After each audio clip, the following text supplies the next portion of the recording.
The leaders of the emergent church movement are now calling for the end of the Protestant Reformation. Here, Brian McLaren openly confesses that he is a post-Protestant, Catholic, unfinished Christian. In 2003, Tony Jones released this book on youth ministry.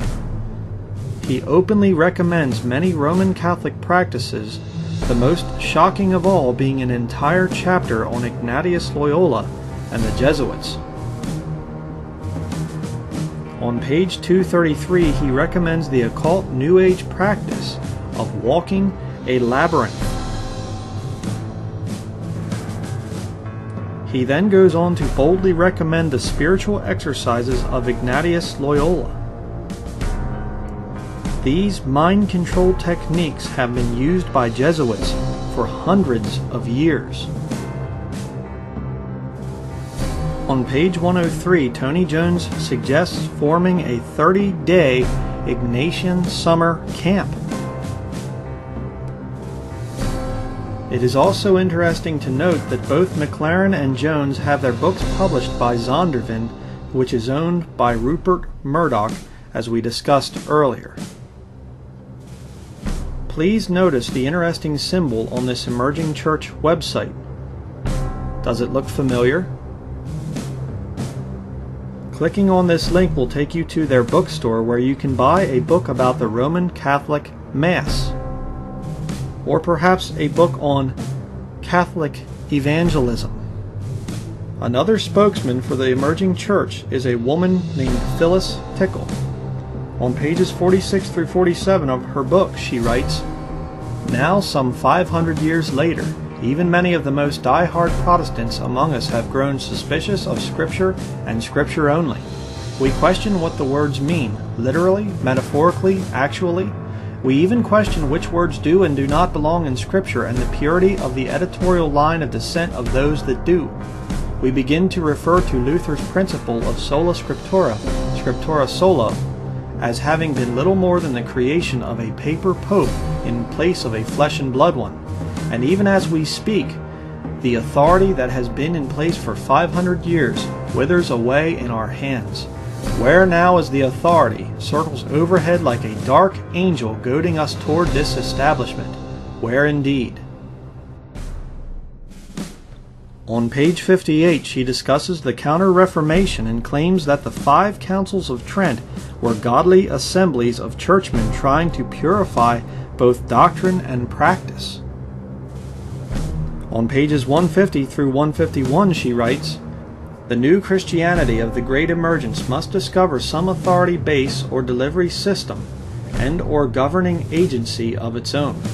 It must formulate, and soon, something other than Luther's sola scriptura, which, although used so well by the Great Reformation originally, is now seen as hopelessly outmoded or insufficient, even after it is, as here, spruced up and recouched in more current sensibilities."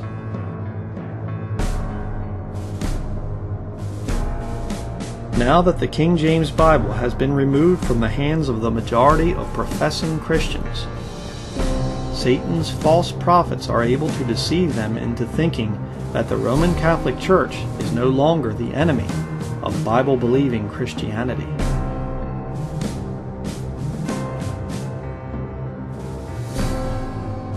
Loyola's Jesuits are bringing in a new Dark Age.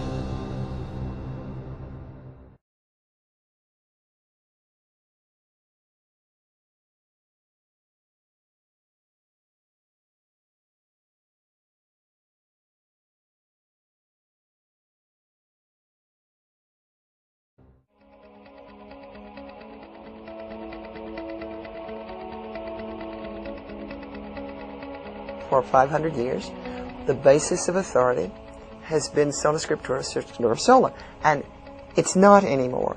And when you say that to folk, it's very threatening. It's very, very threatening. So number one, we need to know why it's threatening and to be appreciative of the fact that it is threatening. And then number two, we need to look at what were the limitations of it the minute it was formulated as a doctrine. And number three, where now is our authority? The minute you say that's not going to be the whole authority now, then you open up the question, so where is our authority? There is always one overarching question. That question is, where is the authority? Because we don't know.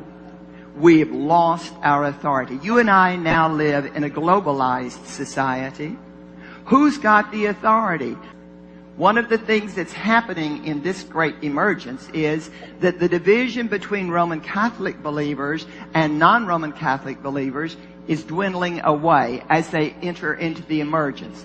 It's not just a matter of coming and sitting in a pew and enduring 50 or 70 or whatever minutes of observing something happen, but it's saying, I want to experience God. I'm interested in coming into an experience here.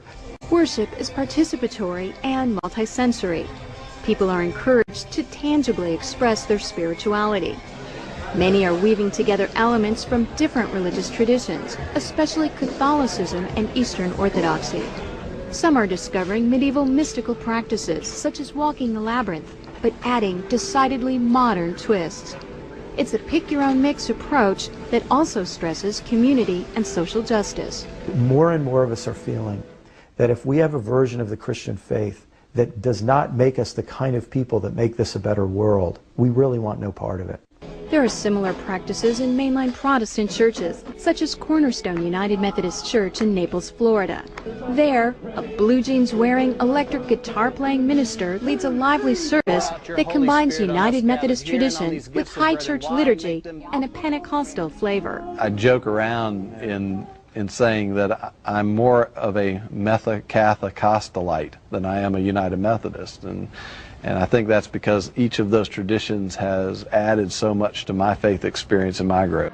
The Jesuits, who have so informed the educational life of this country, were started as part of the Counter-Reformation. It was the response of Catholicism to the Protestant push. In the same way, Protestantism today is going to respond, part of it, a part of this 30%, is going to respond to the pressure of the emergence. I said every period of upheaval, every time we do a 500-year rummage sale, we have a central question: where now is the authority? The authority for the Reformation was sola scriptura and scriptura only. Scripture only and only Scripture. No more Pope, no more magisterium, only the Scripture. That authority won't work now.